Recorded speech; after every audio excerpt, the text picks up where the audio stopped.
La suave y melodiosa música se filtraba por el lujoso ambiente del restaurante más exclusivo de Madrid. Las luces de cristal de la enorme lámpara de araña del techo brillaban, reflejándose en las copas de vino tinto, en los vestidos de diseñador y en las exquisitas joyas de diamantes. Hoy era la fiesta del 27 cumpleaños de Isabel, mi cuñada.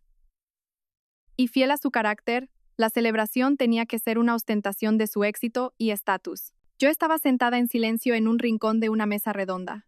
Mi sencillo vestido beige parecía fuera de lugar en medio de un mar de atuendos deslumbrantes. En 3 años de matrimonio con Javier me había acostumbrado a ser una esposa y nuera devota, una mujer corriente con un trabajo de oficina corriente. Estaba contenta con esa vida, con nuestro pequeño y acogedor hogar y un marido que me amaba profundamente. Había ocultado mi verdadera identidad, la de la única hija de la presidenta del Grupo Velasco, en un rincón profundo de mi memoria, solo para vivir una vida normal como cualquier otra persona. Cuñada, ¿por qué estás sentada aquí sola? La voz fría y cortante de Isabel interrumpió mis pensamientos. Llevaba un espectacular vestido de noche rojo, intrincadamente bordado. Un collar de diamantes brillaba en su cuello. Isabel venía con un grupo de amigas. Todas me miraban con ojos inquisitivos, una mezcla de curiosidad y desdén. Estoy esperando a Javier, respondí con una sonrisa amable. Feliz cumpleaños. Le ofrecí una pequeña caja de regalo envuelta en papel artesanal de color turquesa, atada con un delicado lazo de seda blanca. Dentro había un álbum de fotos que había hecho a mano durante meses. Había recopilado meticulosamente cada foto de Isabel, desde su infancia hasta la edad adulta, pegándolas con cuidado y escribiendo emotivos pies de foto. Pensé que para alguien que siempre valoraba lo material como Isabel, un regalo lleno de recuerdos y afecto familiar sería un detalle significativo y diferente. Isabel miró la caja en mi mano. Sus labios rojos se curvaron en una mueca. No lo cogió, sino que preguntó con altivez. ¿Qué es esto, cuñada? Parece tan rústico. Una de sus amigas se rió tontamente. He oído que la cuñada es una simple empleada. Con un sueldo de 3 al cuarto, el regalo no puede ser gran cosa. Debería ser comprensiva, Isabel. Sentí que la cara me ardía, pero mantuve la calma. Es un detalle hecho con el corazón. Pensé que te gustaría. Isabel soltó una carcajada burlona. ¿El corazón? ¿A quién le importa el corazón en estos tiempos? ¿Sabes cuánto cuesta una fiesta como esta? ¿Sabes cuántos corazones como el tuyo podría comprar con mi sueldo de más de 150.000 euros al año? Dicho esto, me arrebató el regalo de las manos y lo abrió de golpe. Al ver el álbum de fotos, su expresión se volvió aún más despectiva. ¿Qué es esto? ¿Fotuchas viejas? ¿Crees que soy una niña para regalarme este juguete? Sin dudarlo, Isabel arrojó el álbum al suelo de mármol. Las fotos se desparramaron, los recuerdos de su infancia quedaron esparcidos bajo los pies de los elegantes invitados. La música se detuvo de repente. Todas las miradas se volvieron hacia nosotras. Isabel, ¿qué haces?, dije en voz baja, tratando de mantener la compostura. Me agaché para recoger las fotos. «No lo toques», gritó Isabel. Y entonces hizo algo que nunca olvidaré. Una bofetada que me quemó la mejilla resonó en el silencio aterrador. Mujerzuela pobre y trepadora. No mereces ser mi cuñada. Lárgate de aquí. La mejilla me ardía, pero el dolor físico no era nada comparado con el frío que se extendía por mi corazón. No lloré ni respondí. Simplemente levanté la cabeza y la miré directamente a los ojos. Una mirada profunda, gélida. Vi la cruel satisfacción en sus ojos. Miré a mi alrededor y vi la curiosidad, la lástima y también la complacencia de los demás. Javier estaba a lo lejos, aparentemente paralizado por la escena. Sin decir una palabra más, me levanté lentamente, me alicé el vestido y me di la vuelta en silencio. Pasé entre las miradas curiosas, los susurros, y pasé junto a mi atónito marido. Salí por la puerta del restaurante, dejando atrás un mundo de glamour lleno de falsedad y crueldad. Esa bofetada no solo me golpeó la cara, sino que también golpeó mis 3 años de matrimonio y mi paciencia. Había desatado oficialmente la tormenta que estaba a punto de llegar. El aire frío de la noche madrileña me envolvió, aliviando un poco el ardor de mi mejilla. Caminé un poco y encontré un balcón tranquilo del restaurante, desde donde se podía contemplar la ciudad nocturna con sus luces parpadeando como estrellas lejanas. Me quedé allí un buen rato, dejando que la oleada de emociones se calmara. No sentía dolor ni resentimiento, solo una profunda decepción y una fría determinación que se estaba formando. Saqué mi teléfono del pequeño bolso. La pantalla se iluminó, mostrando una lista de contactos con solo unos pocos nombres familiares. Me desplacé hasta un nombre guardado simplemente como mamá y pulsé llamar. El teléfono sonó solo una vez antes de que respondieran. Una voz de mujer, grave y autoritaria, sonó sin sorpresa alguna, a pesar de ser más de medianoche. Sofía, ¿qué ocurre, hija? Mamá, mi voz era sorprendentemente tranquila, sin temblor alguno. Necesito que me ayudes con algo. Dime. Respiré hondo, mirando al vacío. Mamá, ayúdame a despedir a alguien. Hubo un silencio de unos segundos al otro lado. Continué, con voz clara y precisa.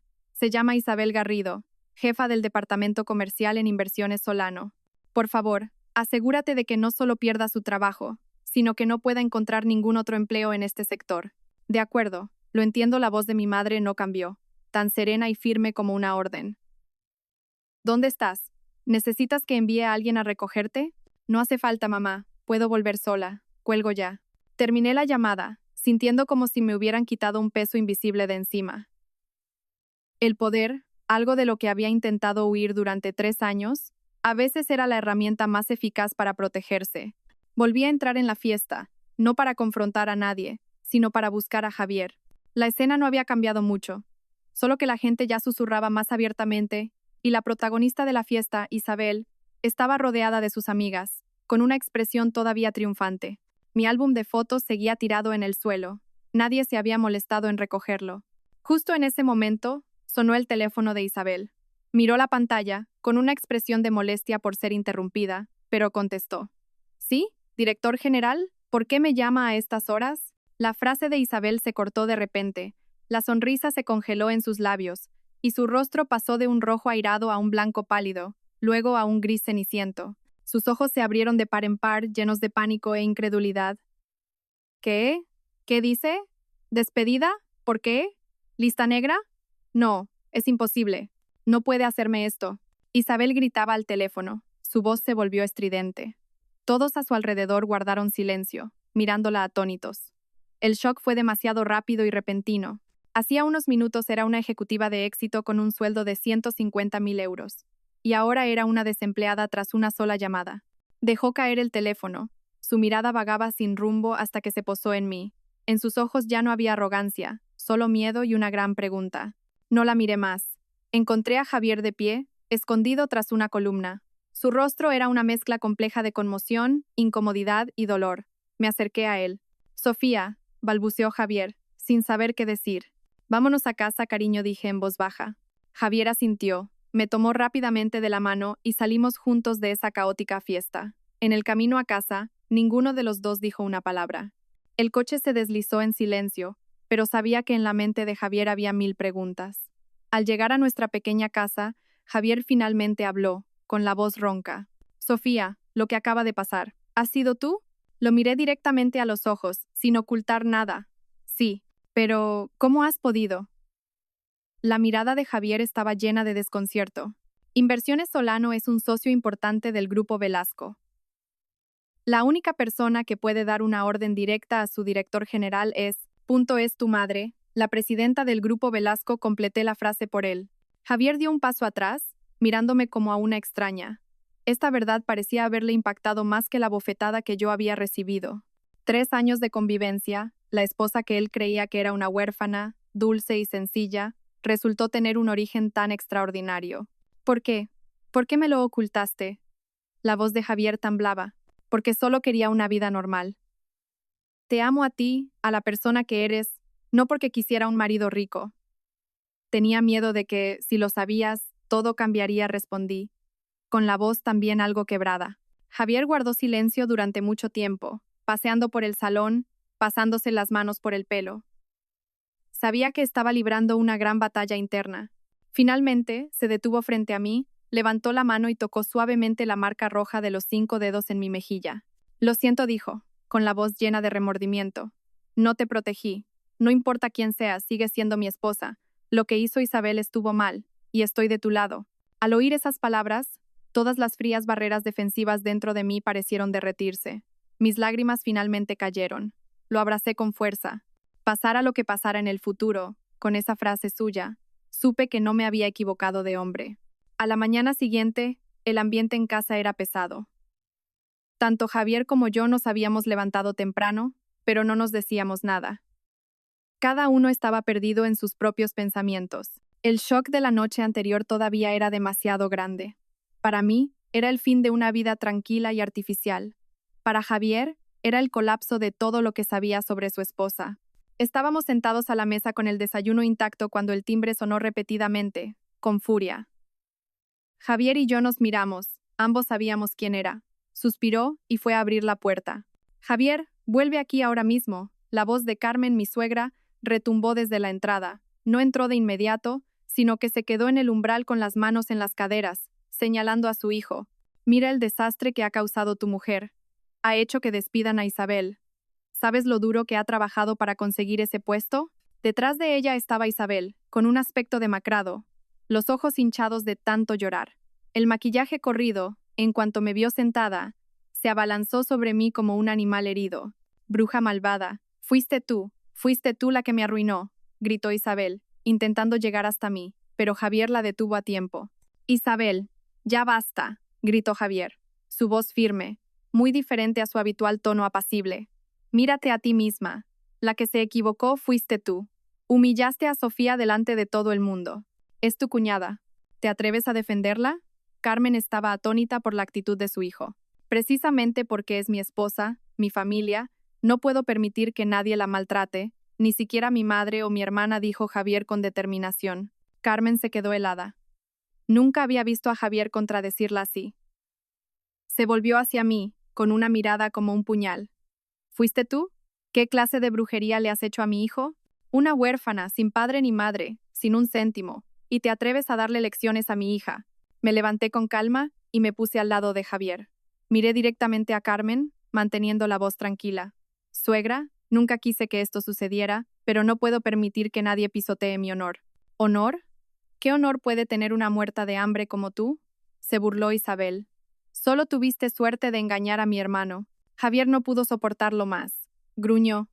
Cállate la boca. ¿Acaso sabes quién es Sofía para hablar así? Es la única hija de la presidenta del Grupo Velasco. Toda tu empresa, Inversiones Solano, es solo un pequeño socio para ellos. Un silencio sepulcral se apoderó de la habitación. Carmen e Isabel me miraron boquiabiertas.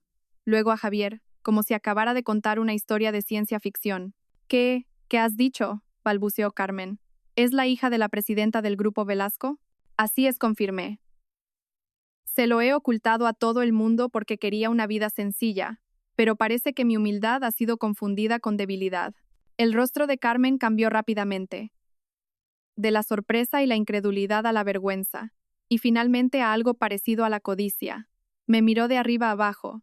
Su mirada ya no era despectiva, sino calculadora. Sofía, querida, ¿por qué no lo dijiste antes? Su voz se volvió repentinamente melosa.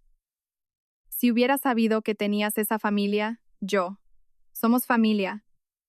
Podemos hablar las cosas con calma. Lo de Isabel es joven e insensata. Sé generosa y perdónala esta vez. ¿Podrías hablar con tu madre para que le devuelvan el trabajo? No pude evitar encontrar ridículo este rápido cambio de actitud. Suegra, las personas no cambian tan fácilmente. Si hoy no tuviera esta posición, probablemente usted y su hija seguirían tratándome como antes. Puedo perdonar, pero Isabel debe aprender una lección sobre el respeto a los demás. Tú. Carmen se quedó sin palabras, sorprendida por mi rotunda negativa. Al ver que la situación era insalvable, recurrió a apelar a los sentimientos de Javier. Javier, escúchame, hijo. Una mujer debe seguir a su marido, y la familia del marido es lo más importante. Puedes encontrar otra esposa, pero solo tienes una madre y una hermana. No dejes que una extraña rompa los lazos familiares. Sofía no es una extraña, es mi esposa, enfatizó Javier. Ya he tomado una decisión. A partir de ahora, Sofía y yo nos mudaremos. No puedo permitir que sigas soportando tus malos tratos y los de tu hermana. La decisión de Javier fue como el martillazo final a una relación familiar ya frágil. Carmen se desplomó en el sofá, aturdida, mientras Isabel lloraba a gritos. La discusión terminó en una ruptura. La grieta se había formado, y yo sabía que, a partir de ese momento, nuestra pequeña familia se enfrentaría a muchas más tormentas. Carmen e Isabel no se rendirían tan fácilmente. Días después de mudarnos a un lujoso apartamento que mi madre había preparado, la vida pareció calmarse temporalmente. Javier, aunque todavía un poco desconcertado por mi identidad, intentaba adaptarse. Pasaba más tiempo cuidándome, como para compensar el daño que había sufrido. Sin embargo, en el fondo, sabía que esto era solo la calma antes de la tormenta. Efectivamente, la venganza no vino primero de la familia de mi marido, sino de una dirección inesperada. Ese día, recibí una llamada del asistente de mi madre. Señorita Velasco, la presidenta quiere que venga a la empresa. Hay algunos problemas con el proyecto del Centro Comercial del Este, y necesitamos su opinión. Este proyecto era uno de los más importantes del Grupo Velasco, y también un pastel muy apetitoso que muchos competidores codiciaban. Aunque llevaba 3 años sin participar en los negocios, los conocimientos y habilidades que había adquirido desde niña seguían ahí. Me puse un elegante traje de oficina y conduje hasta la sede del grupo. Al entrar en la sala de juntas, sentí una atmósfera de tensión inusual. Mi madre estaba sentada en la cabecera, con el rostro serio, flanqueada por los altos directivos del grupo. Frente a ellos, en el lado de los socios, había un hombre de unos 30 años, apuesto, pero con una mirada fría y afilada que ocultaba un peligro latente. Sofía, entra, dijo mi madre, con su habitual voz tranquila. Te presento a Marcos Navarro, el director general de Inversiones Navarro, nuestro principal competidor en este proyecto. Asentí levemente a modo de saludo. El hombre llamado Marcos sonrió de lado, una sonrisa cortés pero sin un ápice de buena voluntad. Señorita Velasco, ¿quién lo diría? La heredera del grupo Velasco se ha mantenido muy bien oculta. He oído que tuvo una presentación bastante impresionante hace poco. Su tono estaba lleno de sarcasmo. Sabía que se refería al incidente con Isabel. Solo un pequeño asunto familiar, no es algo que deba preocuparle, señor Navarro. ¿Cómo que no? Se reclinó en su silla, entrelazando las manos sobre la mesa. Isabel Garrido era un talento en el sector financiero. Por una simple bofetada la han arrinconado y puesto en la lista negra.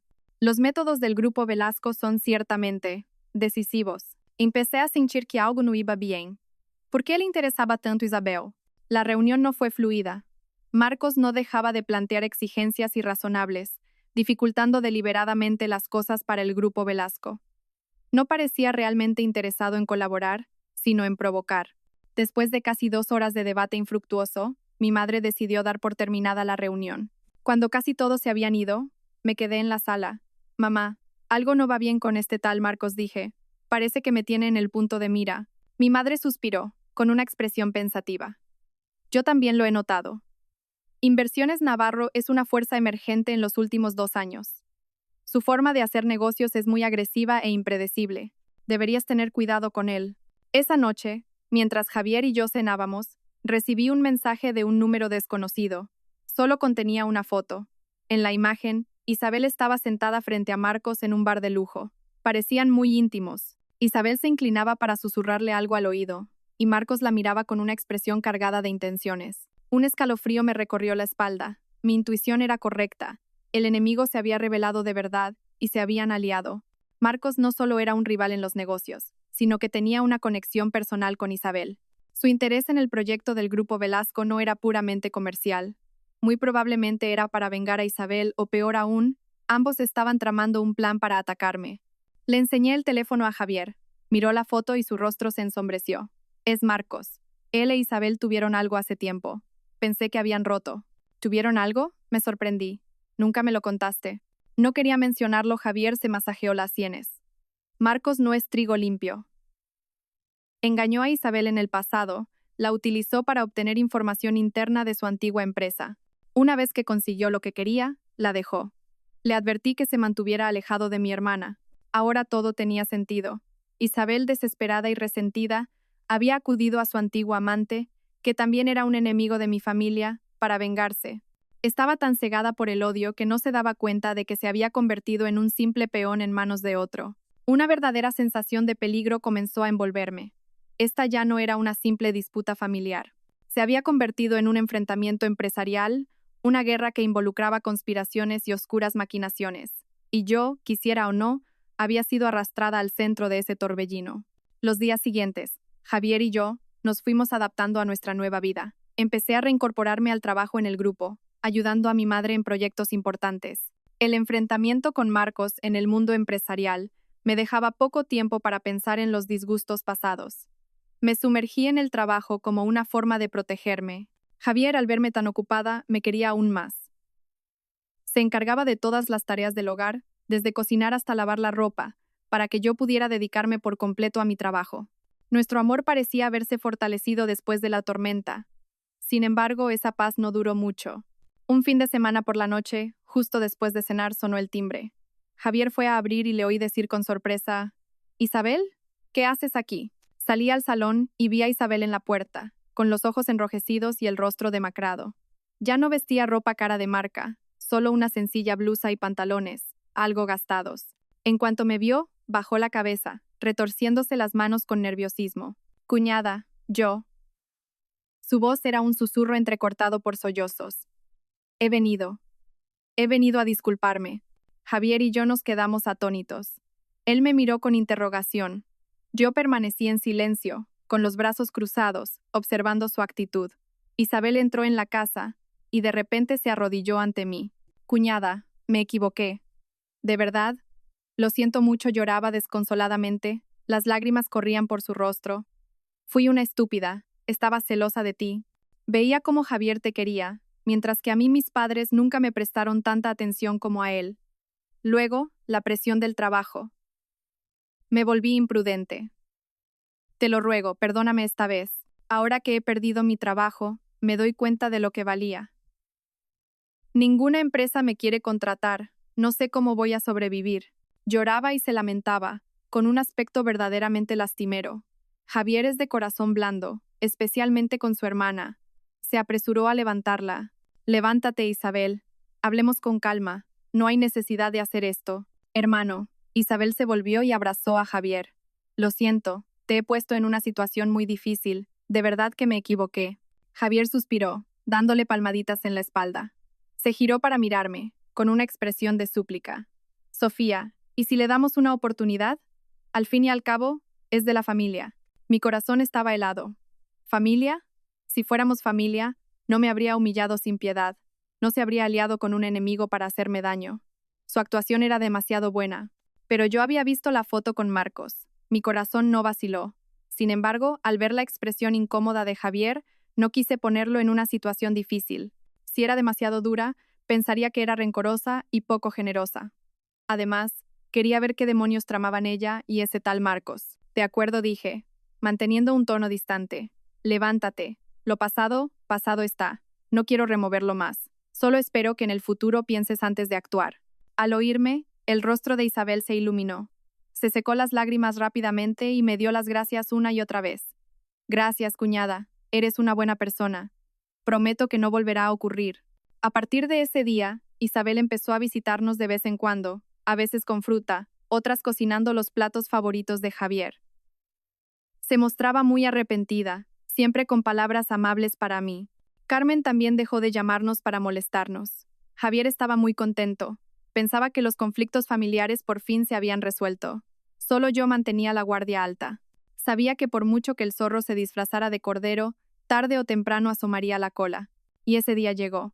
El proyecto del Centro Comercial del Este había llegado a la fase final, la licitación decisiva. Era el fruto del trabajo no solo de mi madre, sino de todo el equipo del Grupo Velasco durante más de un año. Todos los documentos importantes, desde los planos detallados, el plan financiero hasta la estrategia de marketing, estaban protegidos de forma segura en mi ordenador portátil personal. Esa tarde Isabel volvió a casa, diciendo que nos traía unos pasteles recién horneados. Justo cuando estaba trabajando, recibí una llamada urgente de la empresa y tuve que ir a mi despacho para atenderla. Aparté la vista de mi portátil solo unos 15 minutos. Cuando volví, vi a Isabel sentada viendo la televisión, con una expresión muy natural. No le di más importancia. 3 días después, tuvo lugar la licitación oficial. El ambiente en la gran sala de juntas del ayuntamiento era extremadamente tenso. Los representantes del Grupo Velasco y de Inversiones Navarro presentaron sus propuestas por turnos. Cuando le tocó a Navarro, tuve un mal presentimiento. Y, efectivamente, cuando Marcos comenzó a proyectar su plan, toda la sala se alborotó, y yo sentí que se me helaba la sangre. El plan de Inversiones Navarro era idéntico en un 90% al del Grupo Velasco, desde la estructura de construcción y la distribución de áreas funcionales hasta la estrategia para atraer clientes. La única y fatal diferencia era que su presupuesto de inversión era un 5% inferior al nuestro. Esto significaba que conocían todo nuestro plan y solo tuvieron que ajustar una cifra para ganar. Mi madre, sentada a mi lado, tenía el rostro sombrío. Los directivos del Grupo Velasco estaban conmocionados, sin entender cómo un secreto empresarial tan absoluto podía haberse filtrado. Solo yo conocía la respuesta. Recordé esa tarde, los 15 minutos que estuve fuera del salón. Sin duda, Isabel había aprovechado ese momento para copiar todos los datos de mi ordenador. Las lágrimas, las disculpas. Todo había sido un elaborado teatro para poder acercarse a mí, para convertirse en una espía, en un peón en manos de Marcos. El resultado fue el esperado. Inversiones Navarro ganó la licitación. Marcos, de pie en el estrado, me miró y esbozó una sonrisa triunfante. Esa sonrisa fue como un cuchillo en mi corazón. Había perdido, no por falta de capacidad, sino por la confianza ciega de mi marido y la traición de la persona a la que él llamaba hermana. Isabel, esta deuda, te la cobraré con intereses. El fracaso en el proyecto del Centro Comercial del Este fue un duro golpe para el Grupo Velasco, pero para mí, personalmente, fue una llamada de atención contundente. El enemigo no solo era despiadado, sino que estaba muy cerca, en la misma familia que yo había intentado construir. El estrés del trabajo, sumado a la decepción con la familia de mi marido, me hizo enfermar. Empecé a sentirme cansada, con mareos y náuseas frecuentes por la mañana. Al principio, pensé que era por exceso de trabajo y estrés, pero cuando los síntomas persistieron durante una semana, Javier se preocupó y me obligó a ir al hospital. Sentada en la sala de espera del médico, mi mente era un caos. No me atrevía a tener muchas esperanzas por miedo a la decepción. Después de 3 años de matrimonio, aún no habíamos tenido un hijo. El médico me llamó. Javier me apretó la mano con fuerza y entramos juntos. El anciano doctor, después de revisar los resultados de las pruebas, nos miró y sonrió amablemente. Felicidades. Su esposa está embarazada de 8 semanas. El feto se está desarrollando muy bien. Las palabras del médico fueron como un cálido arroyo que fluía en mi alma reseca. Embarazada. Iba a ser madre. Me volví hacia Javier y vi que sus ojos estaban enrojecidos. Me abrazó con fuerza. La felicidad desbordaba su voz. Sofía, ¿lo oyes? Vamos a tener un hijo. Voy a ser padre. Yo tampoco pude contener las lágrimas. En medio de una vida oscura y llena de intrigas, la llegada de este bebé era como un rayo de sol brillante, dándome esperanza y una razón para ser más fuerte. Mi hijo era el regalo más preciado que el cielo me había dado. La alegría del embarazo cambió a Javier por completo. Se volvió mucho más cuidadoso y atento. No me dejaba hacer nada, se encargaba de todo. Estudiaba todo tipo de libros y artículos sobre nutrición para embarazadas y cocinaba para mí todos los días platos nutritivos.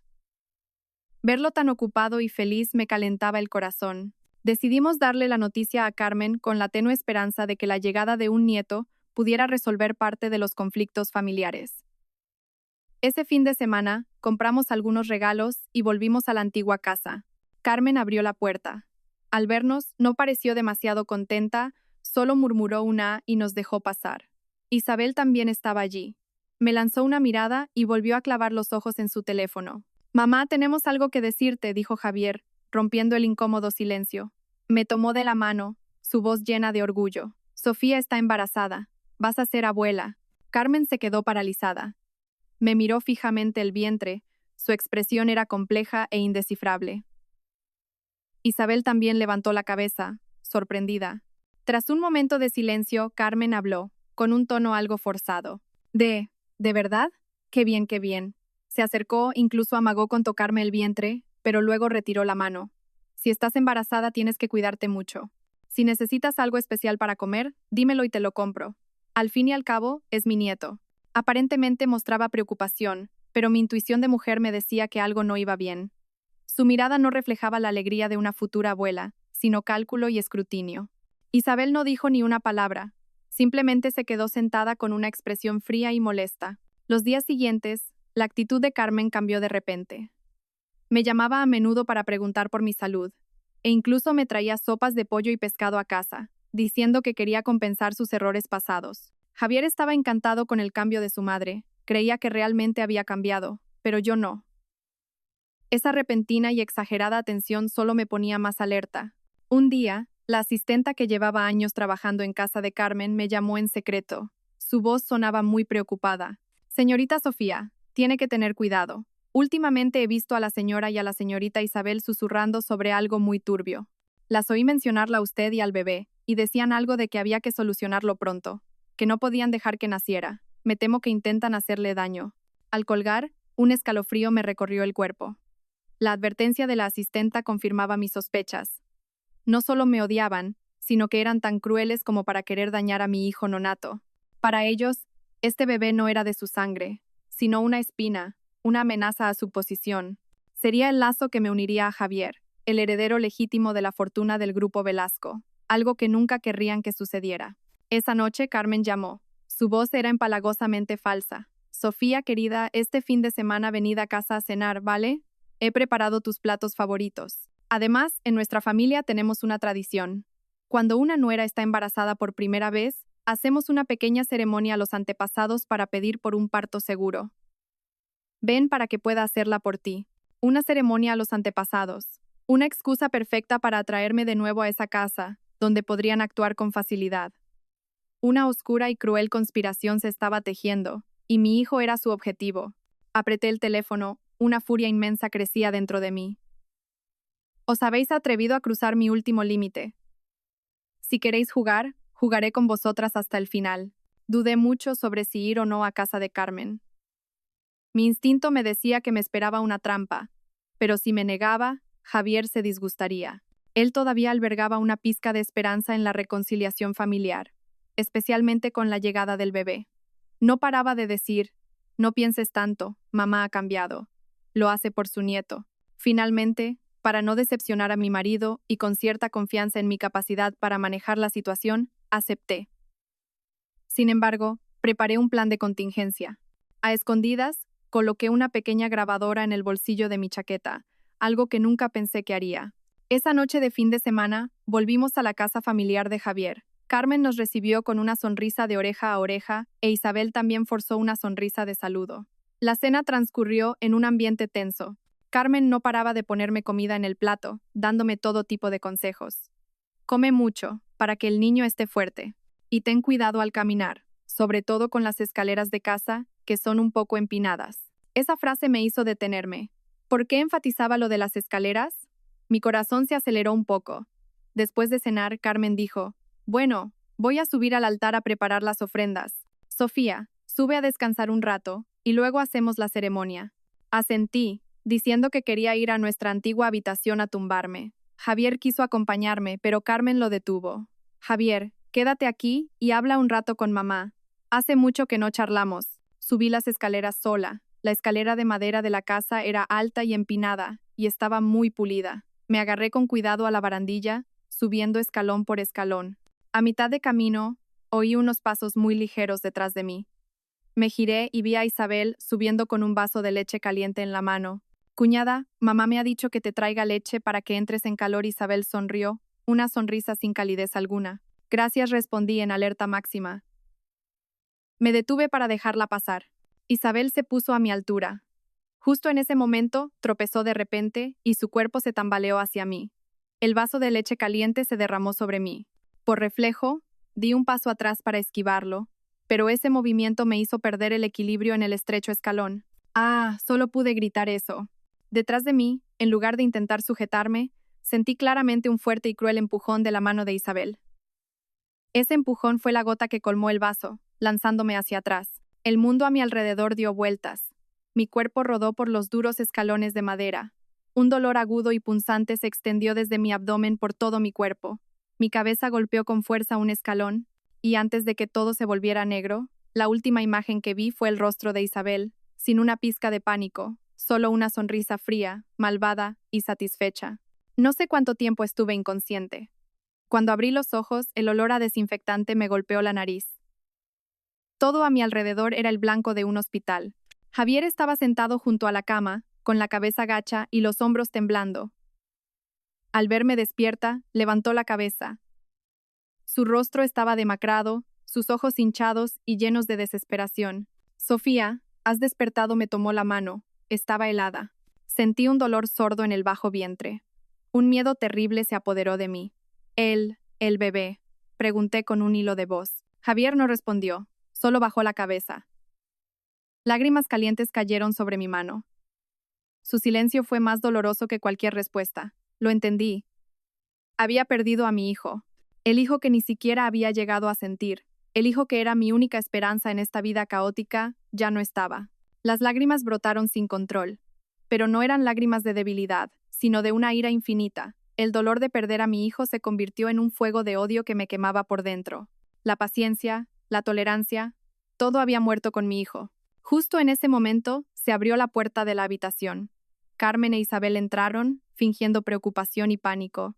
Sofía, hija, ¿estás despierta? ¿Cómo te encuentras? Pobre de ti, solo un resbalón tonto y mira lo que ha pasado, sollozaba Carmen. Mentira. Javier se levantó de un salto, rugiendo como un animal herido.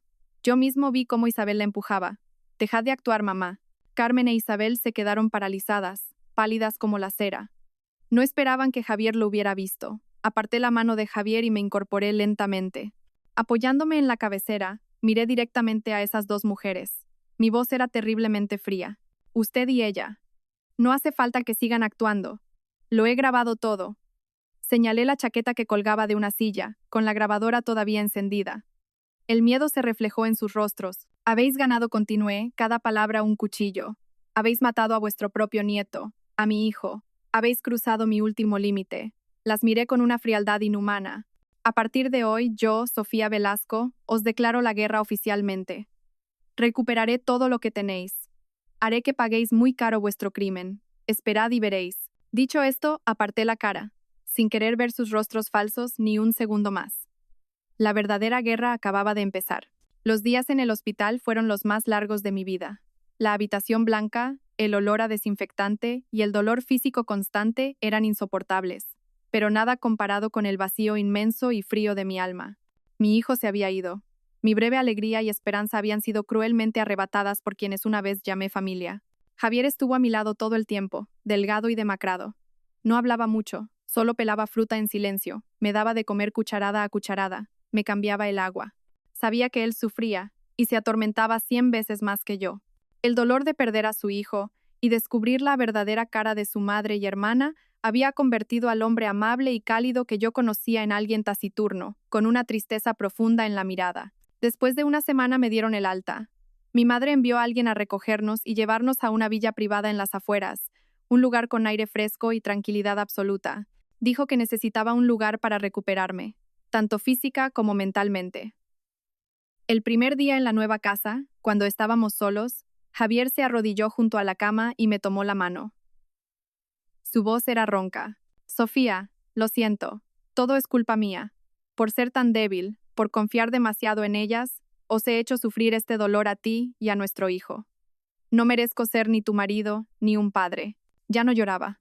Mis lágrimas se habían secado con aquella pequeña vida. Le ayudé a levantarse y lo miré a los ojos. Javier, no es tu culpa. La culpa es de quienes no tienen humanidad. Ahora no es momento de atormentarse. ¿Estás dispuesto a caminar conmigo hasta el final de este camino, aunque el precio sea muy alto? Javier me miró, y en sus ojos brilló una determinación que nunca antes había visto. Estoy dispuesto. Haré lo que quieras. Estaré a tu lado. A partir de ahora, tú eres mi única familia. Sus palabras me dieron la fuerza que necesitaba. Esa misma noche, me senté frente al ordenador y comencé a trazar un plan detallado. Un plan que llamé Plan Fénix.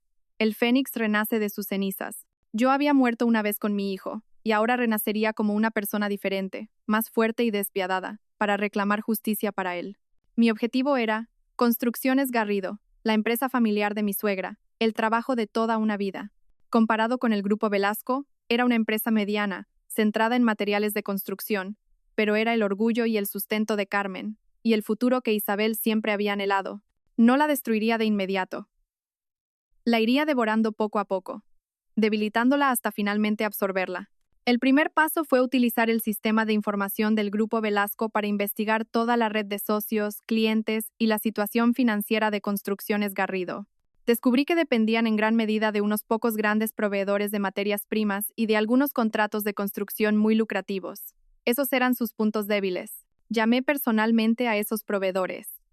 Con la posición del Grupo Velasco, les ofrecí acuerdos de colaboración mucho más atractivos, con cláusulas de exclusividad.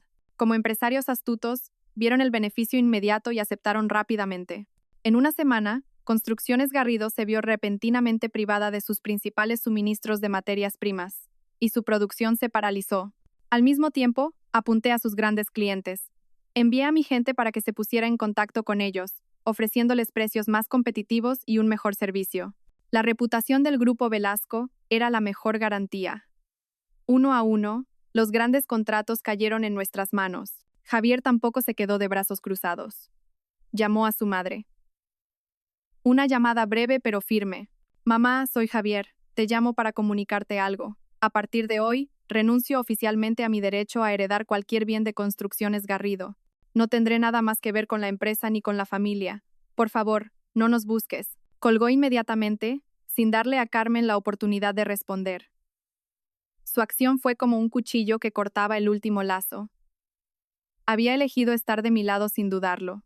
El plan Fénix había comenzado oficialmente, y sabía que la verdadera tormenta apenas estaba empezando a caer sobre su familia. Mi ataque inicial surtió efecto rápidamente. Construcciones Garrido, que hasta entonces había funcionado de manera estable, se sumió de repente en una crisis sin precedentes. No había materias primas. Las grandes obras se paralizaron. Los clientes importantes cancelaron sus contratos uno tras otro y se fueron con otros socios. Los inversores comenzaron a entrar en pánico. El precio de las acciones de la empresa en bolsa se desplomó sin freno. Carmen estaba desesperada. Llamaba frenéticamente a Javier, pero él nunca contestaba. Me llamaba a mí, pero yo la ignoraba. Esa mujer, acostumbrada a controlar a los demás, se sentía impotente por primera vez en su vida. Todavía pensaba que yo era solo una nuera insignificante que, a pesar de tener una familia poderosa, no se atrevería a ir demasiado lejos. No podía imaginar que el dolor de perder a mi hijo me había convertido en una persona completamente diferente. Mientras tanto, en medio del caos, Isabel no parecía demasiado preocupada. Todavía vivía en la ilusión del poder de Marcos. Creía que si él intervenía, todos los problemas se resolverían. Iba a buscar a Marcos constantemente, pero solo recibía promesas vacías y una actitud cada vez más fría. Marcos era astuto. Nunca invertiría su propio dinero para salvar un barco que se hundía como Construcciones Garrido. Solo había utilizado a Isabel, y ahora que ella ya no tenía valor, estaba dispuesto a desecharla. Finalmente, con la empresa al borde de la quiebra y la presión constante de los accionistas, Carmen se vio obligada a convocar una junta de emergencia. Intentó calmar a todos, prometiendo encontrar nuevo capital para reflotar la compañía. Fue en esa reunión cuando Isabel regresó de su último encuentro con Marcos. Su rostro estaba pálido y ausente. La cruda verdad de haber sido utilizada y abandonada la había destrozado por completo. Entró en la sala de juntas, donde Carmen todavía hablaba apasionadamente sobre el brillante futuro de la empresa. «Basta ya, mamá», gritó Isabel, interrumpiéndola. «Deja de engañarte a ti misma y a los demás. No habrá ningún capital nuevo. Marcos me ha abandonado. Estamos acabados. Se acabó todo». Todos en la sala se quedaron atónitos.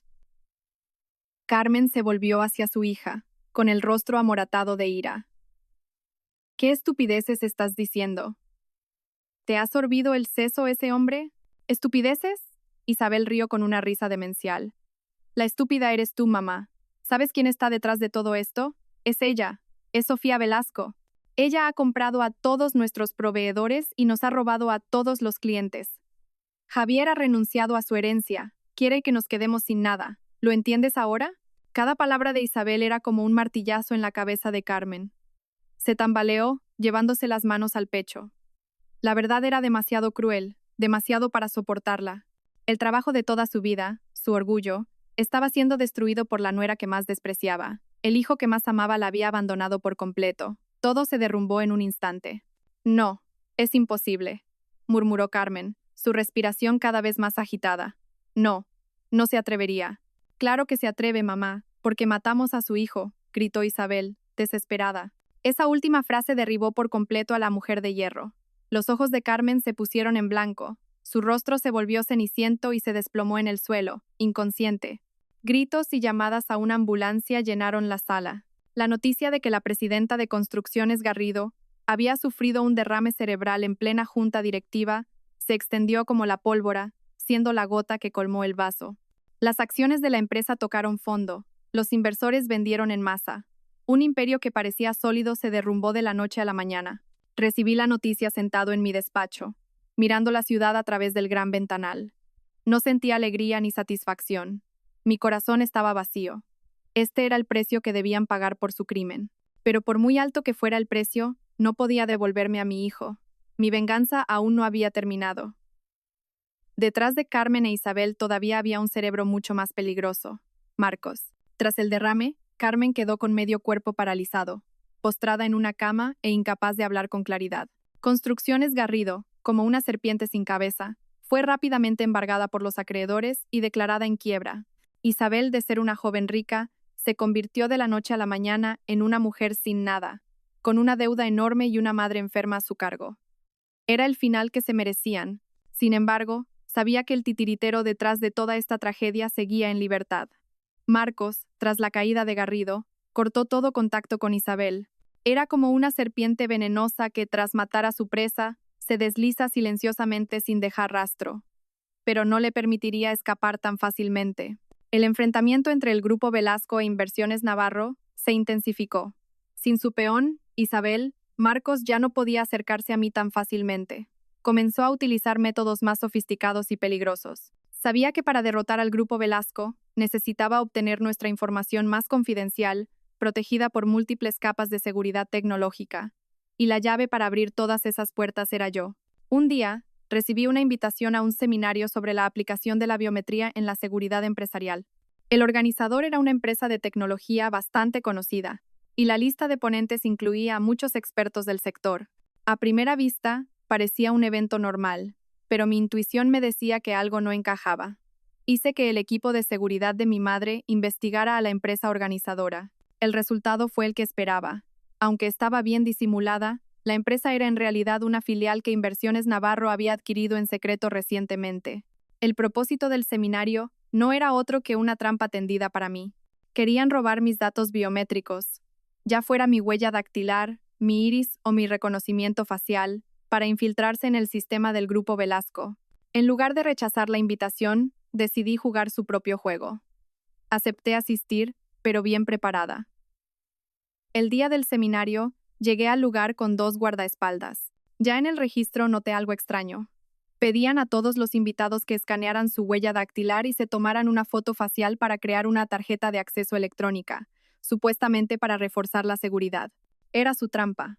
Sonreí y seguí las instrucciones con calma, pero la huella dactilar que proporcioné no era la mía. Previamente, había utilizado una tecnología de película de silicona ultrafina para crear una huella falsa de uno de los miembros de mi equipo de seguridad. Mi rostro, al ser fotografiado, también había sido maquillado sutilmente para alterar algunos rasgos clave de reconocimiento que una máquina podría detectar. Entré en la sala, busqué un asiento y observé. Marcos también estaba allí, sentado en la primera fila, haciéndose pasar por un invitado de honor. De vez en cuando, me miraba con una expresión triunfante. Estaba seguro de que el pez gordo había picado el anzuelo. Durante todo el seminario, fingí no saber nada, escuchando atentamente. En el descanso, pasé deliberadamente por el área técnica.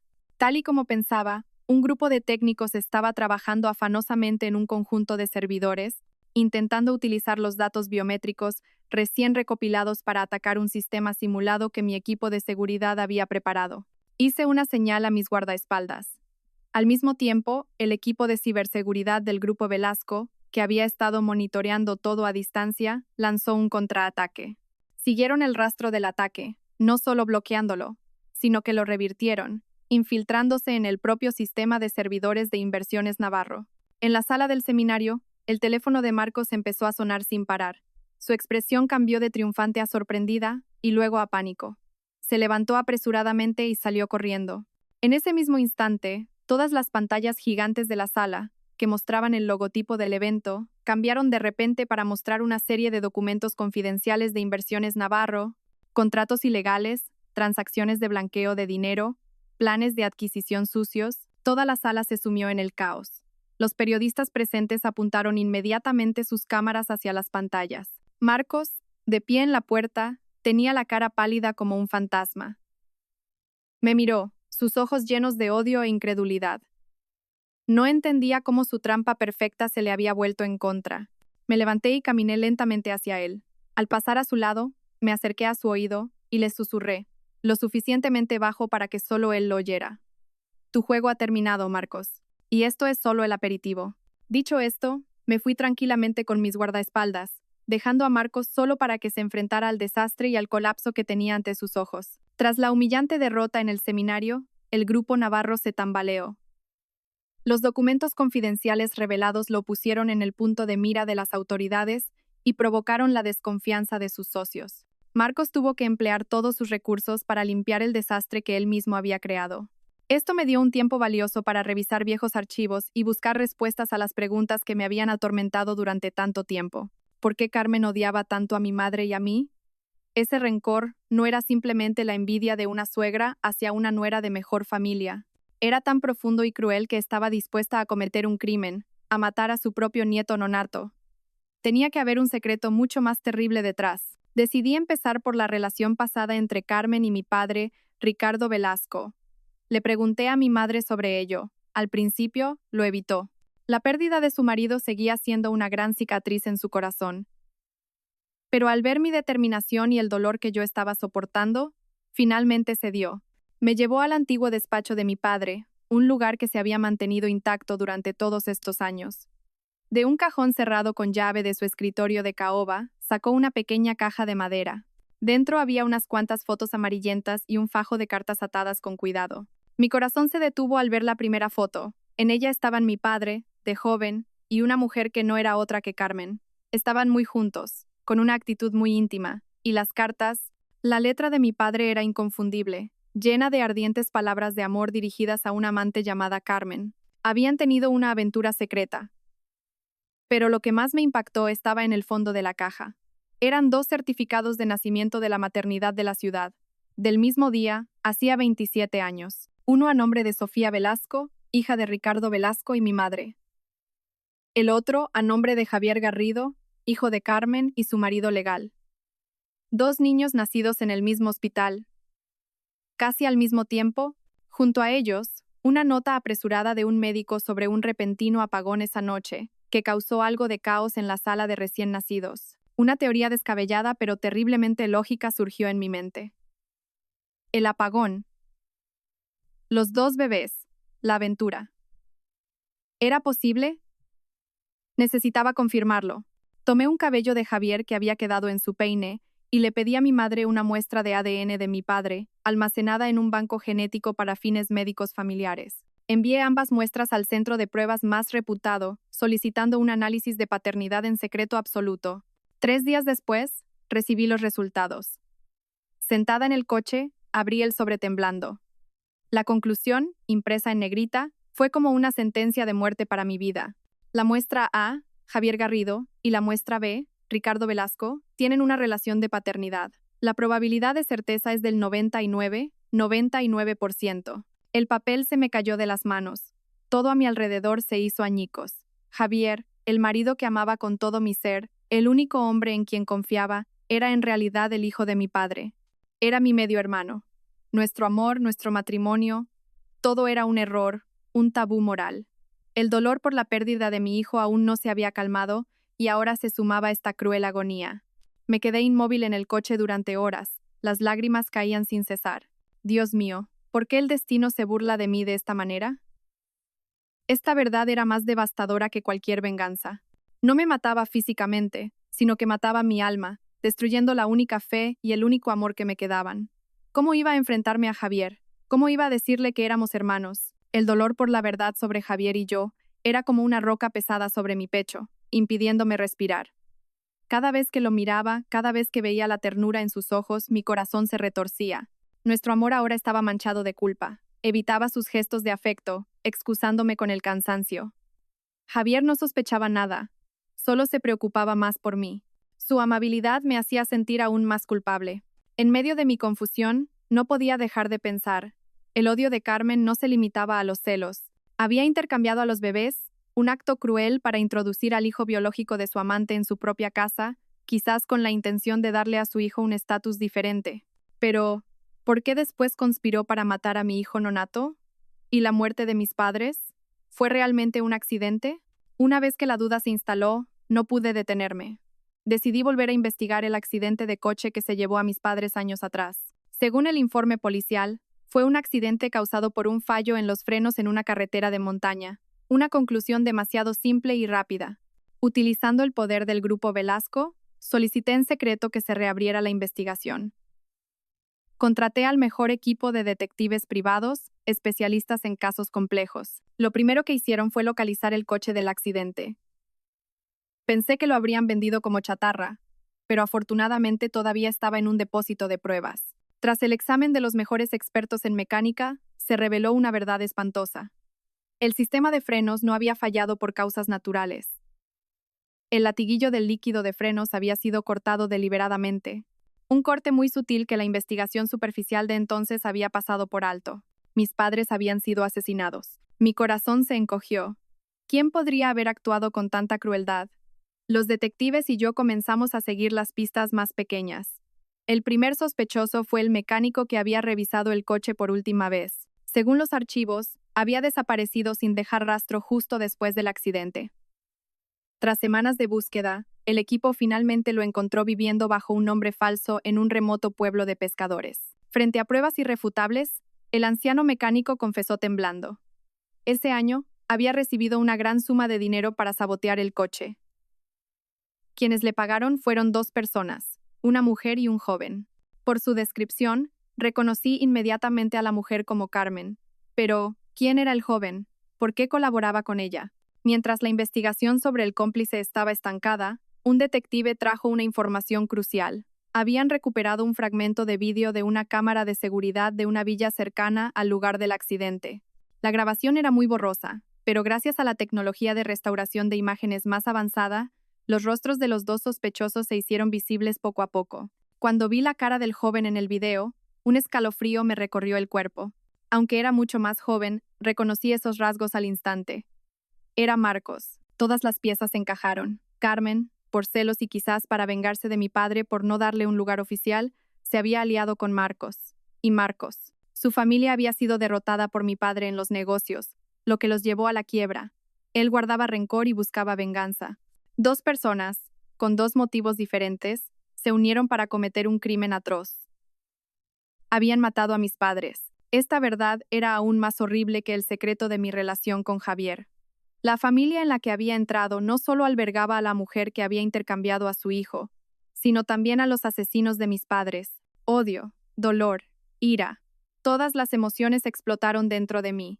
No solo me vengaría por mi hijo perdido, haría que pagaran por las vidas de mis padres. Esta guerra ya no era por negocios o por honor, sino por justicia y por sangre. Mientras yo me ahogaba en un mar de verdades crueles, en otra parte de la ciudad, Isabel vivía un infierno. De ser una joven rica y una ejecutiva arrogante, lo había perdido todo. La empresa en quiebra, los bienes embargados, su madre postrada en cama, balbuceando incoherentemente. La carga de ganarse la vida y cuidar de su madre enferma recayó sobre sus hombros, que nunca habían conocido la preocupación. Sus antiguos amigos ricos desaparecieron. La única persona a la que podía aferrarse, su última esperanza, era Marcos. Seguía creyendo ciegamente que Marcos la amaba, que solo estaba pasando por un mal momento y que pronto volvería para ayudarla. Intentó contactarlo por todos los medios, pero él nunca contestaba el teléfono y no respondía a sus mensajes. Desesperada, Isabel fue a la villa de Marcos. Tocó el timbre insistentemente, pero nadie abrió. Sin otra opción, saltó la valla, algo que nunca habría imaginado hacer antes. Dentro de la enorme y fría villa, no había nadie. Isabel deambuló por las habitaciones, llamando a Marcos en vano. Cuando entró en su despacho, una habitación que siempre estaba cerrada con llave pero que hoy estaba entreabierta, vio una caja fuerte abierta y vacía.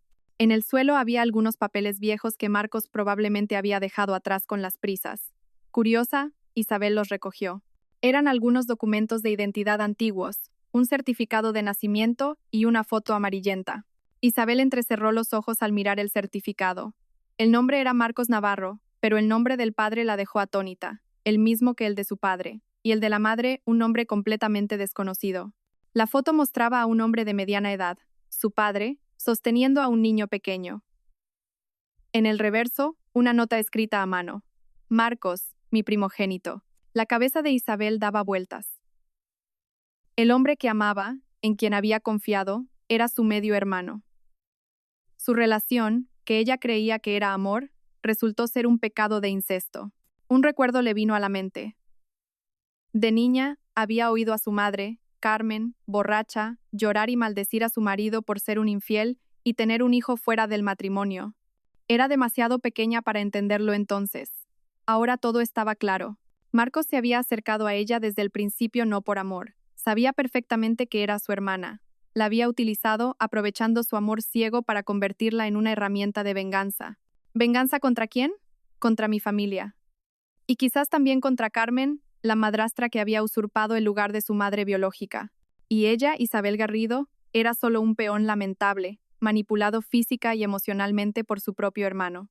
El orgullo, el amor, el odio, todo en lo que había creído, se derrumbó. Era solo una broma del destino, una marioneta en la obra de venganza de otra persona. Isabel se echó a reír, una risa salvaje y doliente que resonó en la habitación vacía. Se rió de su propia estupidez, de la ironía de la vida. La risa se apagó, reemplazada por lágrimas de locura. El mundo de Isabel se había derrumbado por completo. No sé cómo salió Isabel de la casa de Marcos, ni dónde deambuló los días siguientes. Mi mente estaba atormentada por dos verdades terribles: mi parentesco con Javier y el complot asesino de Marcos y Carmen. Me encerré en mi habitación, tratando de encontrar una salida, una forma de contárselo todo a Javier sin destrozarlo. Justo entonces, recibí una llamada de un número desconocido. Era la voz débil y entrecortada de Isabel. Sofía Velasco, ¿estás ahí? ¿Eres tú?, respondí con frialdad. ¿Qué más quieres? Quiero verte. Y a Javier también.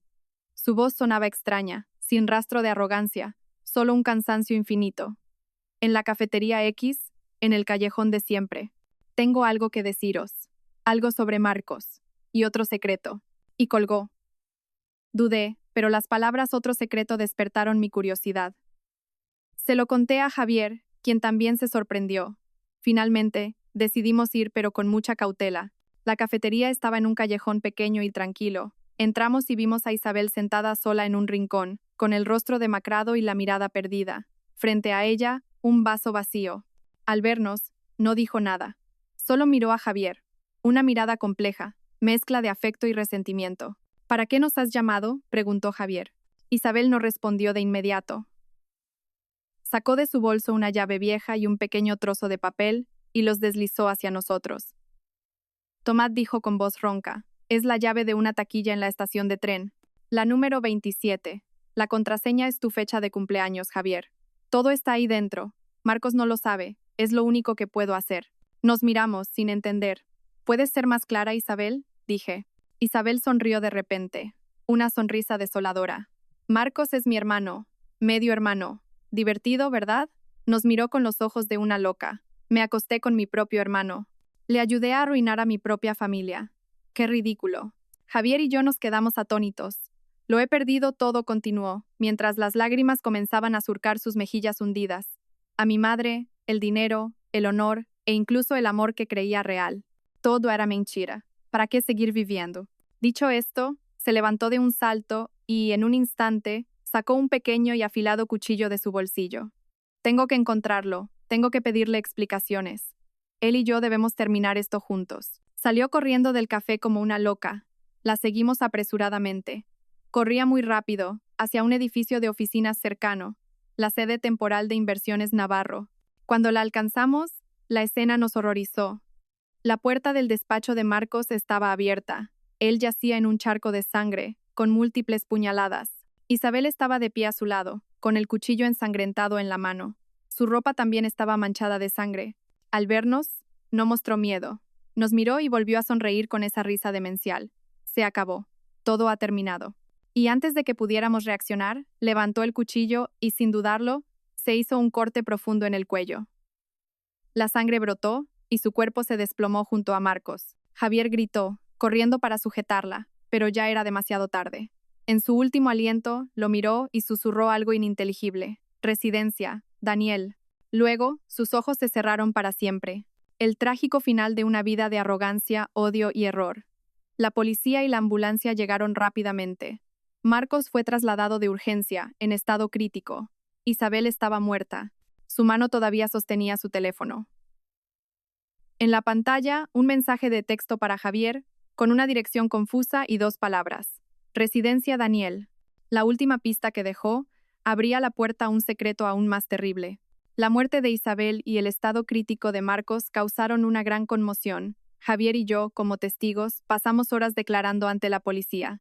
Afortunadamente, las cámaras de seguridad del pasillo lo habían grabado todo, desde la entrada frenética de Isabel hasta su suicidio. Rápidamente quedamos libres de sospecha. Salimos de la comisaría al amanecer, agotados, pero mi mente no podía descansar. Las últimas palabras de Isabel, la llave, la dirección y el nombre Daniel me obsesionaban. A Javier también. Se sentó en silencio en el coche, el dolor por la pérdida de su única hermana grabado en su rostro, a pesar de todo el daño que nos había causado. Vamos a la estación de tren, dije suavemente. Javier asintió. Quizás encontrar la verdad detrás de la última pista de Isabel era la única forma de afrontar la tragedia. En la estación encontramos la taquilla número 27. Javier, temblando, introdujo su fecha de cumpleaños como contraseña. La puerta se abrió. Dentro había una vieja caja de metal. La llevamos al coche. Javier la abrió. Dentro no había dinero ni objetos de valor, sino un diario y algunos documentos. La letra del diario era de Isabel. Parecía que tras descubrir la verdad sobre Marcos, había comenzado a investigar y a registrarlo todo en secreto. Las páginas revelaban una historia espantosa. Isabel escribió sobre cómo Marcos la había utilizado, sobre su dolor al saber que era su hermano.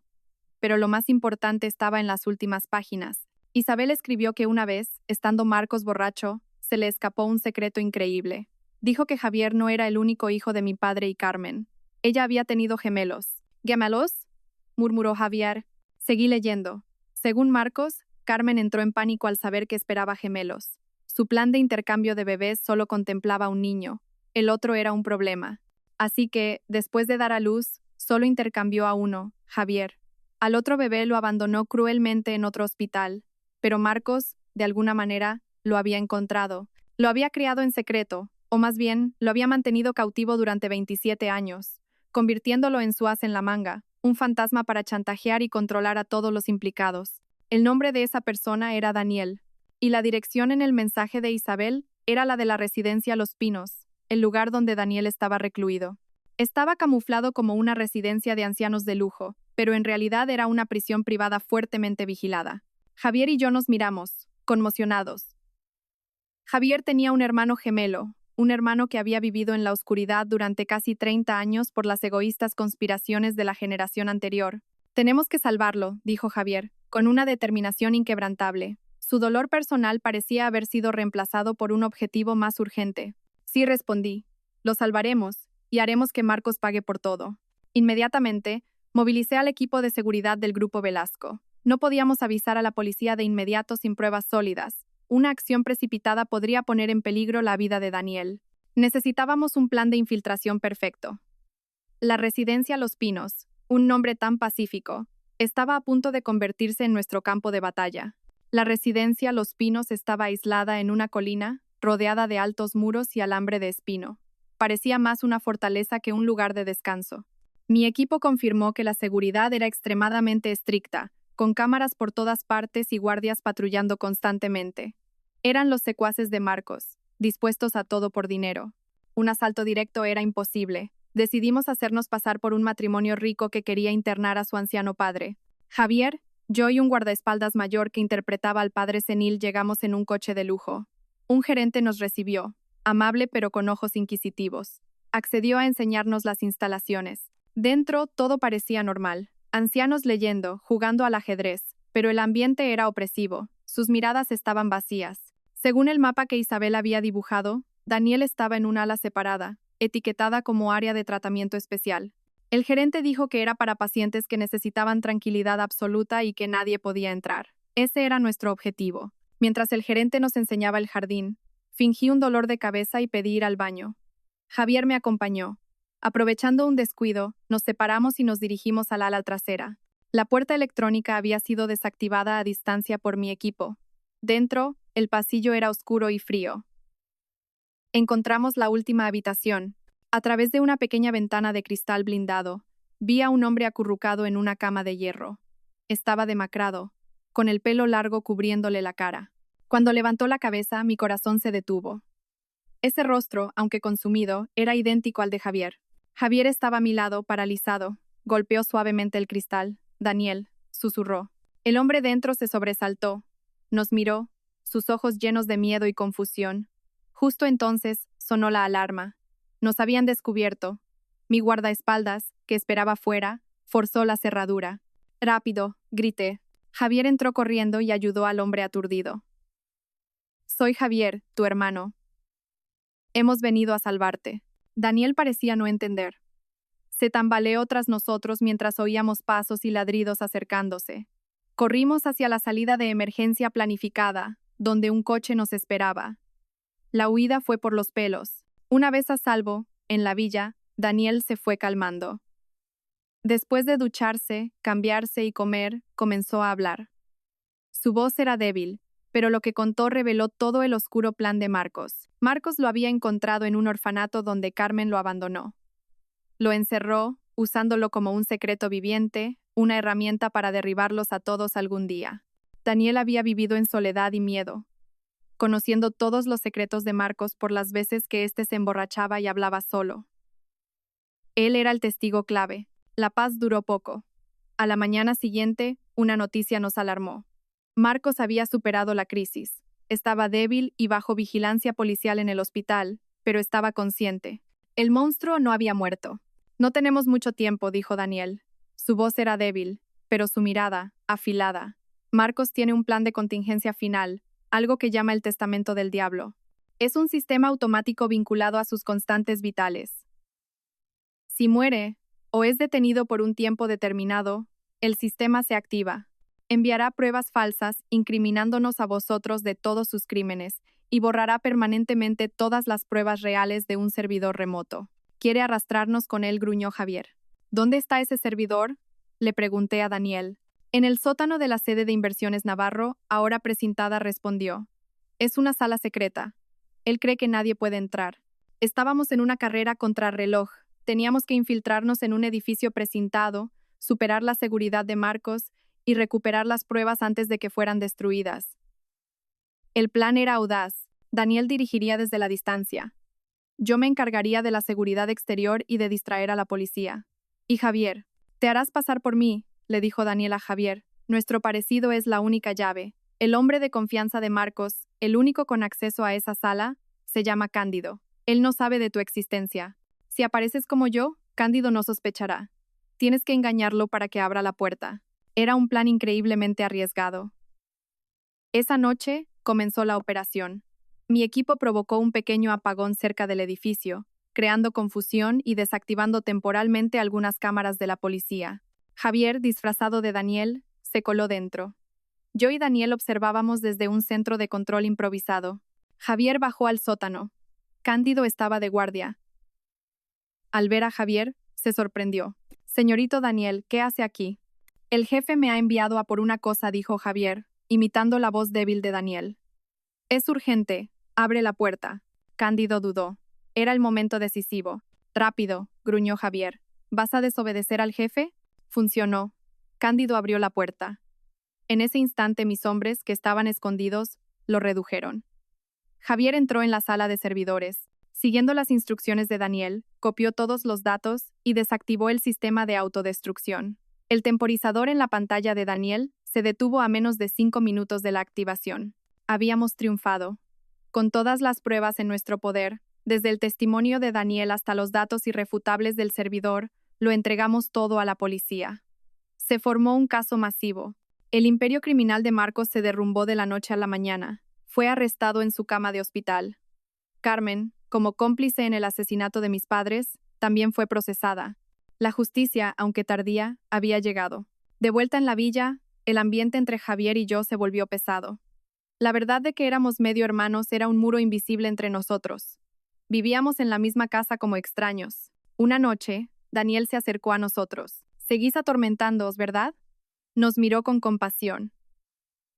«Creo que es hora de que sepáis la última verdad». Puso sobre la mesa un viejo expediente que había encontrado en la caja de Isabel. Dentro había una prueba de ADN antigua y un acuerdo de adopción firmado por mi padre. La prueba de ADN demostraba que yo y él no teníamos relación de sangre. El acuerdo establecía que él y mi madre habían adoptado a una niña recién nacida abandonada en el hospital, a la que llamaron Sofía Velasco. Yo no era su hija biológica. Mi mente se quedó en blanco. Luego, una abrumadora sensación de alivio. Le pasé los documentos a Javier. Los leyó una y otra vez. Levantó la vista, la angustia había desaparecido de sus ojos, reemplazada por una alegría desbordante. El muro entre nosotros se había derrumbado. La barrera de sangre nunca había existido. Nuestro amor no era un error. Sofía, susurró Javier. Las lágrimas de felicidad brotaron. Me lancé a sus brazos y me abrazó con fuerza. Habíamos recorrido un camino demasiado largo y doloroso, pero la verdad finalmente nos había liberado. Meses después el juicio terminó. Marcos fue condenado a cadena perpetua sin libertad condicional. Carmen pasaría el resto de sus días en prisión. La justicia se había cumplido. Nuestras vidas finalmente encontraron la paz. Daniel decidió vivir una vida tranquila, lejos de los focos. Javier y yo decidimos celebrar una boda de verdad.